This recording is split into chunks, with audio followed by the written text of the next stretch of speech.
बातमी येते विधान परिषद निवडणुकीसंदर्भातली। लोकसभा निवडणुकीनंतर आता राज्यामध्ये 26 जून रोजी विधान परिषदेच्या 4 जागांकरता मतदान होत आहे। मुंबई शिक्षक मतदारसंघ, मुंबई पदवीधर मतदारसंघ, नाशिक शिक्षक मतदारसंघ आणि कोकण पदवीधर मतदारसंघासाठी मतदान प्रक्रिया पार पडेल।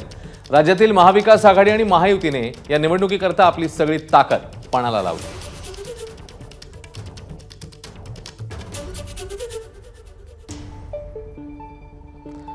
तर राज्यातल्या पदवीधर आणि शिक्षक मतदारसंघातल्या लढती नेमक्या कशा असणार आहेत ते पाहूया। कोकण पदवीधरमध्ये काँग्रेसचे रमेश कीर आणि भाजपचे निरंजन डावखरे यांच्यामध्ये सामना होईल।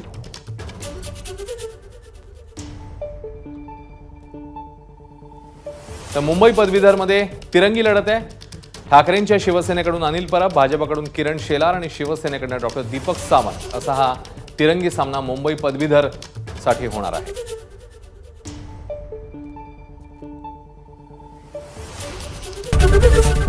एबीपी माझा, उघडा डोळे बघा नीट।